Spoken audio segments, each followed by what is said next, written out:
इदम श्री सद्गुरुवे नमः। जन्म शताब्दी पुस्तक माला 89 डे 5। मनुज देवता बने। परम पूज्य गुरुदेव वंदे माँ का असीम असीम प्रेम। और उनकी गोदी में हम सब बैठे हैं। पहले उनकी प्रेम नाव में बैठे थे और मानो ये नाव पार लग गई और गुरुदेव की गोदी मिल गई, वो किनारा आ गया जहां हमें हमारे गुरु माँ की गोदी मिल गई। और वो हमें बहुत प्यार से समझा रहे हैं।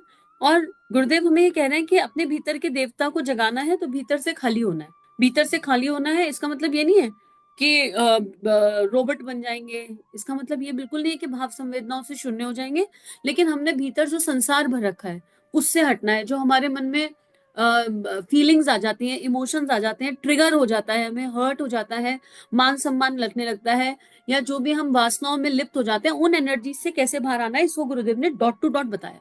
उसके बाद गुरुदेव ने कहा कि इस सब का सूत्र कहाँ है।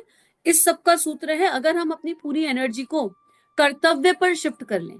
आत्मा के प्रति हमारा क्या कर्तव्य है, हम ये समझ लें। तीन शरीरों के प्रति हमारा क्या कर्तव्य है, हम ये समझ लें। फिर हम जिस भूमिका में है, उस भूमिका में हमारा क्या कर्तव्य है वो समझ लें। इसको भी गुरुदेव ने बहुत डिटेलिंग में समझाने का प्रयास किया। डॉट डॉट डॉट क्या करना है यह हम सबको पता है। गुरुदेव ने कैसे करना है पर थोड़ा सा हाईलाइट किया कि कैसे करना है।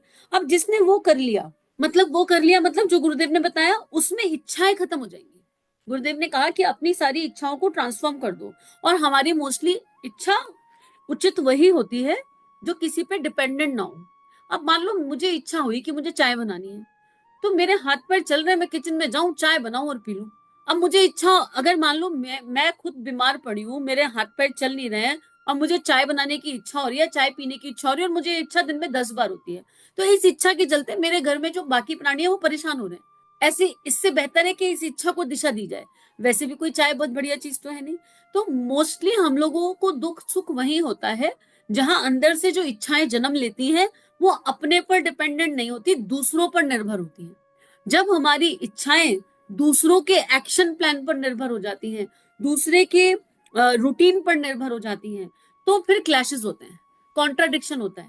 और ये कॉन्ट्राडिक्शन पहले तो बाहर है, फिर अंदर भी है। इच्छा तो बहुत है गुरुदेव जैसा जीवन जीने की, होता कहाँ है।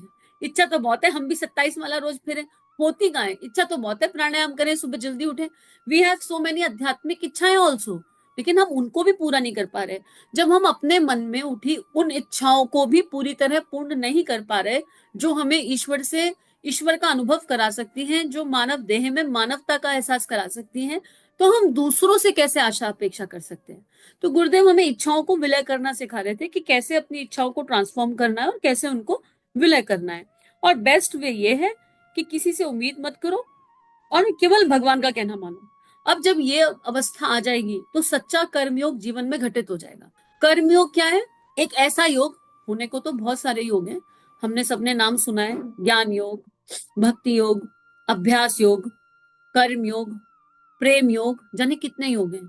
लेकिन इस कर्म योग में प्रवेश करने से पहले हम अपने आप से ये पूछें, क्या हम इस समय जानते हैं कि हम कौन से योग में हैं? हमने योग के टैग लगा रखे हैं और हम अपनी स्थिति का खुद आकलन करते हैं और कह देते हैं हम तो ज्ञान योग के हैं, हम तो भक्ति योग के हैं, हम तो कर्म योग के हैं। कर्म योगी, ज्ञान योगी, भक्ति योगी, अगर हम किसी पर्टिकुलर योग के हैं तो फिर हमें उन योगियों को देखना चाहिए जिन्होंने वो योग जिया। मीरा ने जिया प्रेम योग, भक्ति योग। तो क्या माँ मीरा ने कर्म नहीं किया? उन्होंने कर्म भी किया, कॉन्टिन्यू कर्म किया। उन्होंने वो कर्म किया जो केशव चाहते थे। ठाकुर ने भी योग जिया, पर बिल्कुल प्रेम मतलब असंभव सा लगने वाला प्रेम। स्वामी विवेकानंद ने भी जिया, शिष्य योग जिया। एक योग होता है शिष्य योग, ये भी तो होता है, इसको तो हम कहीं काउंट ही नहीं करते हैं। तो यहाँ पर हम अपने आप का और दूसरों का आकलन उनके कर्म के आधार पर ना करें कि कौन किस योग में है। हम ये ना सोचें। हम सबको ये मानना और जानना और समझना पड़ेगा कि हम सब गुरुदेव की माँ के अपने गुरु के बच्चे हैं, उनकी संतान है। जैसे छोटा बालक किसी योग में नहीं होता ना, कभी किसी छोटे बालक से कहा जाता है 4 साल, 5 साल, 3 साल, 2 साल, तुम कौन से योग के हो? बालक बालक होता है, काम कर रहा होता है। हम अपने आप को माने कि हम अपने ईश्वर के संतान के बच्चे हैं और हमें पता नहीं हम कौन से योग में हैं। हमारा एक ही धर्म है, क्या? करिष्य वचनम तब, जो गुरु कहेगा, जो ईश्वर कहेंगे वो करने का प्रयास करेंगे।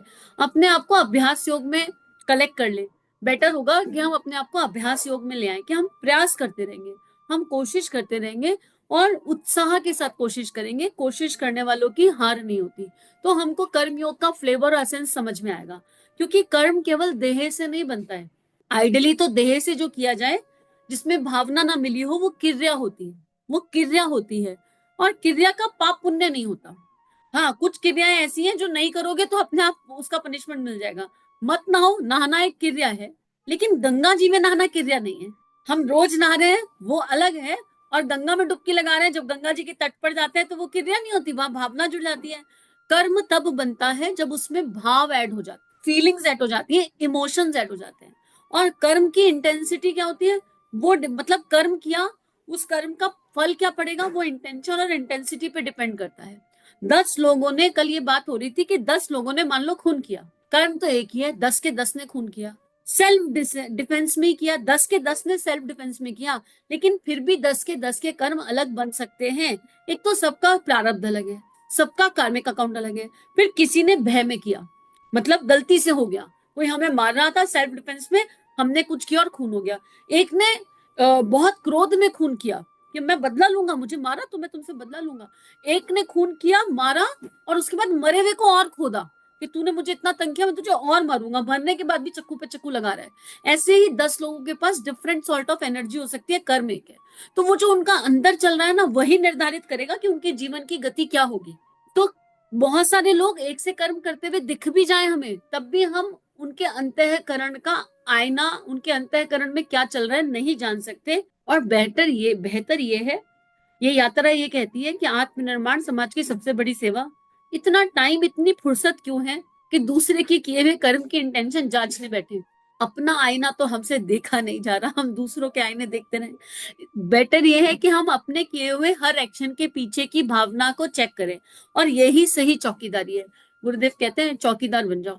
चौकीदार बनने का सिंपल मतलब यही है कि अपने अंदर जन्म लिए हुए हर भाव को जाने, हर भाव को पहचाने, फिर वो भाव किस दिशा में है, वो भाव मुझे कैसे कंट्रीब्यूट कर रहा है। क्या वो मुझे इमोशनल बॉडी पर कंट्रीब्यूट कर रहा है, मेंटल बॉडी पर कंट्रीब्यूट कर रहा है, फिजिकल बॉडी पर कंट्रीब्यूट कर रहा है? क्या वो मेरी किसी शक्ति को बढ़ा रहा है, emotional power, mental power, financial power, social power? अगर मेरे को कंट्रीब्यूट कर रहा है तो उसके बाद नेक्स्ट स्टेप पर सोचें क्या ये मेरे परिवार को भी कंट्रीब्यूट करेगा। फिर थर्ड स्टेप पर सोचें क्या ये समाज को भी कंट्रीब्यूट करेगा। मान लो मेरे पास पैसे आ गए, बहुत अच्छी बात है, मेरे मन में भाव आया बिजनेस करना है, अच्छी बात है भाई, पैसा है, इन्वेस्ट करना है, बिजनेस करना है, मुझे कंट्रीब्यूट करना है। बिजनेस में हम श्रम करेंगे, मेहनत करेंगे, इन्वेस्टमेंट करेंगे, लोगों से मिलेंगे, हमारी सोशल पावर भी बढ़ रही है, हमारी फाइनेंशियल पावर भी बढ़ रही है, ठीक है। लेकिन अगले ही पल मन में आया शराब की फैक्ट्री खोल लेते हैं, तो ये हमको तो कंट्रीब्यूट कर रहा है शॉर्ट टर्म, लॉन्ग टर्म तो बेटा क्या कर्म बन रहा है हम जान ही नहीं पा रहे। राइट, शराब की फैक्ट्री खोलेंगे, सिगरेट, तंबाकू, पान मसाला बेचेंगे, अश्लीलता परोसेंगे, तो उसका जो परिणाम आएगा वो फिर महाकाल जब खलाएगा जब ही समझ में आएगा। राइट, लेकिन शॉर्ट टर्म बुद्धि कह रही है इसमें फायदा बहुत है। पर अगले पल सोचो कि इस कमाई से जो पैसा आएगा वो मेरे बच्चे खाएंगे, दूसरों की बद्दुआ मिली हुई है इस कमाई में, बच्चों को क्या मिलने वाला है? शॉर्ट टर्म जेंटलमैन बना दोगे, हॉस्टलों की फीस भर दोगे, डॉक्टरों को पैसा दे दोगे, लेकिन जो वो खा रहे हैं, जो दुआएं बद्दुआएं वो उसके उनके कारण शरीर पर जा रही है, उसका क्या करेंगे? उसके बाद समाज, समाज को तो कोई कंट्रीब्यूशन हुआ ही नहीं। किसी शराबी ने शराब पीकर अपनी बीवी का खून कर दिया, और वो शराब आपकी बनाई हुई, हमारी बनाई हुई फैक्ट्री से उठाई थी, तो उसको बीवी के खून का उतना जो है परिणाम नहीं मिलेगा। उसका जो कर्म है वो उसके हिस्से जाएगा जिसने मैन्युफैक्चरिंग यूनिट खोला है। कर्म की गति बहुत सूक्ष्म और बहुत गहन होती है, और गुरुदेव कर्मयोग की तरफ ले जा रहे हैं, सच्चा कर्म। और कर्म सोचने मात्र से बन जाता है, मन में भाव आने से भी कर्म क्रिएट हो जाता है।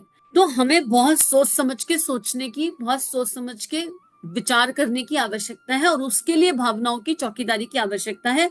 वो कैसे करी जा सकती है, उसके लिए पिछले ऑडियो सुन लीजिए। गुरुदेव कह रहे हैं सच्चा कर्म योग करो। तब क्या करें? आप सब ओर से अपने को समेट कर, जो बात आपके हाथ में है, जो आपकी मुट्ठी में है, उस पर केंद्रित हो जाइए। सब ओर से अपने आप को समेट कर, वही कि हमारी इच्छाएं अगर जन्म भी रही है तो किसी दूसरे पर डिपेंडेंट नहीं होनी चाहिए, अपने आप पर केंद्रित हो जाइए।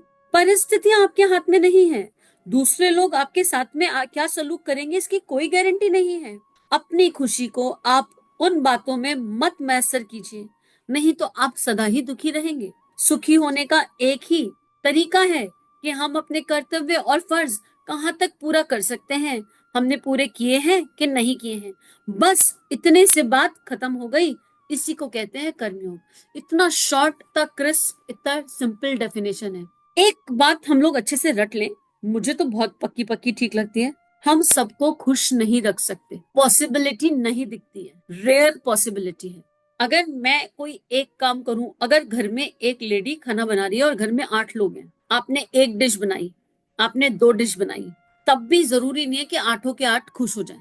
हो सकता है किसी एक को उन दोनों में से कोई चीज पसंद ना हो। अगर हम इस चीज को केंद्र में लेकर चलेंगे कि हम हमेशा सबको खुश रखेंगे, तो at the end of the day हम खुद को नाखुश कर लेंगे, हम खुद डिप्रेस हो जाएंगे, खुद परेशान हो जाएंगे, इरिटेट हो जाएंगे, क्योंकि हमारे ऊपर एक्सपेक्टेशंस बहुत हो जाएंगी।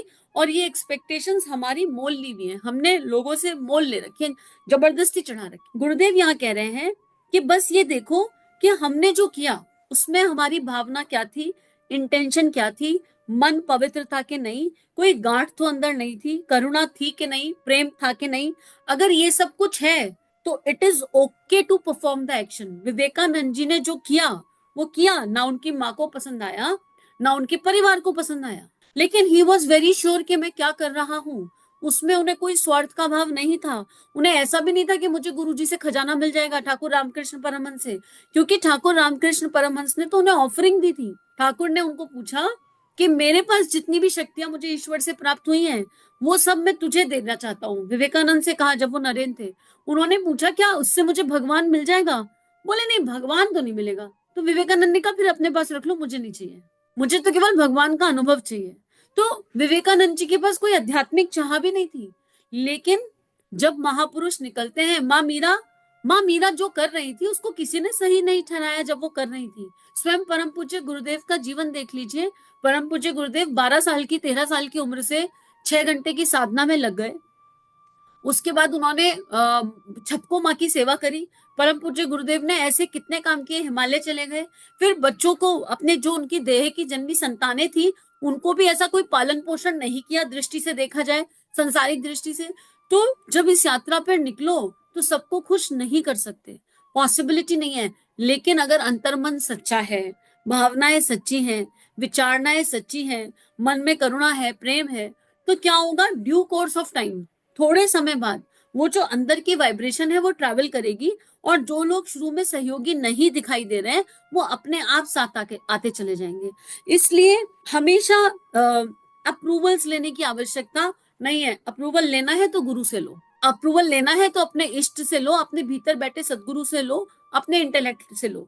हम कोई भी काम कर रहे हैं, अगर हम उसे लोकेशना के भाव से कर रहे हैं, अगर हम उसे नेम एंड फेम की चाह से कर रहे हैं, अगर हम उसे मैं और मेरा की एनर्जी से कर रहे हैं, तो डेफिनेटली वो कर्मयोग की श्रेणी में तो नहीं आ रहा, वो स्वार्थ की श्रेणी में जा रहा है। तो गुरुदेव की बताई भी अगर इस डेफिनेशन को हम लोग पूरा जी लेंगे, और इसको जीने का एक ही तरीका है कि हम पहले क्लियर हो जाएं कि हमें किसी की गुड बुक्स और बैड बुक्स में नहीं जाना है। वी आर ओके, कोई हमारे बारे में क्या सोचता है, अगर ये भी हम सोचेंगे तो सामने वाला क्या सोचेगा यार। आधा जीवन का 24 घंटे में से 8 घंटे सोने में निकल जाते हैं, 16 घंटे बचते हैं, उसमें से 4-5 घंटे डेली रूटीन के काम धंधे में निकल जाते हैं, या चलो ऑफिस में निकल जाते हैं। पर जो समय बचता है ना, उस बचे हुए समय में भी हम दूसरों के बारे में सोच रहे होते हैं। एक बार चेक करके देख लीजिए, एक हफ्ता क्या हम दिन भर सोचते क्या है? हम दिन भर ये सोचते हैं कि कौन हमारे बारे में क्या सोच रहा है। मोस्ट ऑफ द टाइम हम इतने महत्वपूर्ण भी नहीं है। और अगर महत्वपूर्ण मानना है अपने आप को, तो फिर ये सोचो गुरुदेव हमारे बारे में क्या सोचते हैं, ईश्वर हमारे बारे में क्या सोचता है। अगर यही सोचना है और ये एनर्जी खत्म नहीं हो रही है, तो हमें ऐसा सोचना चाहिए कि आज राम जी मेरे बारे में क्या सोच रहे होंगे, आज सीता जी मेरे बारे में क्या सोच रही होंगी, भगवान श्री कृष्ण मेरे बारे में क्या सोचते होंगे, परम पूज्य गुरुदेव हमारे बारे में क्या सोचते होंगे। सोचना भी है तो ऐसे सोचो, एनर्जी ट्रांसफॉर्म हो जाएगी, क्योंकि हमें तुरंत हमारे कर्म दिखाई दे जाएंगे। भगवान श्री कृष्ण हमारे बारे में ये सोच रहे होंगे, भगवत गीता कितनी बार पढ़ी इनने, इसे समझ में आई कि नहीं आई, भगवत गीता उठाई कि नहीं उठाई, उसे जिया कितना, तुरंत समझ में आ जाएगा। तुलसीदास जी, राम जी हमारे बारे में क्या सोच रहे होंगे कि कितने हनुमान चालीसा के पाठ करे, और हनुमान जी को जिया कितना। पाठ तो बहुत करता है ये, लेकिन इनने हनुमान जी को जिया कितना, इतने सुंदर कांड कर लिया। हनुमान जी समझ में आ रहे कि नहीं आ रहे? हम जब, अगर हम अपनी वृत्ति से बाहर नहीं आ पा रहे, तो उस वृत्ति को ईश्वरीय दिशा दे सकते हैं। अगर हम अपने संस्कार से बाहर नहीं आ रहे, तो उस संस्कार को भगवान से जोड़ सकते हैं। कैसा भी संस्कार हो, उसे ईश्वरीय सत्ता से जोड़ना और उसका ट्रांसफॉर्मेशन होना उसके साथ, समय के साथ, वो निश्चित है। तो हमें इस बात को जानना और समझना होगा, और कर्मयोग की को तो अपनाना पड़ेगा, क्योंकि कर्म तो हर समय घटित हो रहा है। इसी क्रम में गुरुदेव कह रहे हैं, अगर आप कर्मयोगी बन जाएं और ड्यूटी एवं फर्ज को पर्याप्त मान लें, तो देख लेंगे कि हमने अपनी ड्यूटी ठीक तरीके से अंजाम दी कि नहीं। इसलिए हमको खुश होने का हक है, हमको संतोष करने का हक है। अगर आप ये बात मान लें तो आप देखेंगे कि आपने अपनी खुशी का केंद्र बिंदु बदल दिया, और तब आपको 24 घंटे मुस्कुराते रहना, हंसते रहना, प्रसन्न रहने का पूरा अवसर मिलेगा। ये बात कई बार आती है कि सबसे कहा जाता है प्लीज स्माइल करते रहो, स्माइल करते रहो, और एक ऐसा टाइम आता है जब स्माइल सहज हो जाती है। पता है, जब ये जो गुरुदेव लिख रहे हैं ना, ये जब अनुभूति में आता है, तो मुस्कुराहट जा ही नहीं सकती कहीं, एवरी टाइम। और वो ऐसा है, वो नेचुरल स्माइल होती है, कहीं उधारी की नहीं होती, क्योंकि वो स्माइल अकारण होती है। उस स्माइल का कोई कारण नहीं होता, इट जस्ट फ्लो नेचुरली। और ये जो गुरुदेव अवस्था दे रहे हैं, इस अवस्था को अगर और गहरा समझना है तो ये अवस्था तब आ सकती है जब हम कर्म करके कर्म के फल से पूरी तरह मुक्त हो जाएं, एक, और कर्म करते हुए कर्म में आसक्त ना रहे, दो। इन दोनों को भी हमें पूरी तरह कंट्रोल में अभ्यास करना होगा। कंट्रोल में तो नहीं आ सकता, पर अभ्यास करना होगा। इसके बारे में कल बात करेंगे कि गुरुदेव यहाँ पर क्या कहना चाह रहे हैं, पर आज हम अपनी कॉपी यहीं पर जांच लें। बहुत सुंदर बात गुरुदेव ने बताई है, तो बहुत डीप एनालिसिस की आवश्यकता है, हम उसे करें। सभी अपना ध्यान रखिए और ध्यान करते रहिए। इदम श्री सद्गुरुवे नमः। सभी को प्रणाम। श्री प्रिया काउंसलिंग चैनल और देव परिवार चैनल पर जो वीडियोस आपको मिल रहे हैं, अगर ये आपके जीवन को बदल रहे हैं तो ये केवल गुरु कृपा है। आइए इस गुरु कृपा को विश्वव्यापी बनाएं। जो भी लिंक आप सुनते हैं, आपको जो भी लिंक अच्छे लगते हैं, उनको अपने व्हाट्सएप स्टेटस, फेसबुक स्टेटस, सारे सोशल नेटवर्किंग साइट्स पर लगाइए। इस टेक्नोलॉजी के माध्यम से आइए ऋषियों की, संतों की लेखनी को विश्वव्यापी बनाते हैं। जय हिंद, जय भारत। इदम श्री सद्गुरुवे नमः।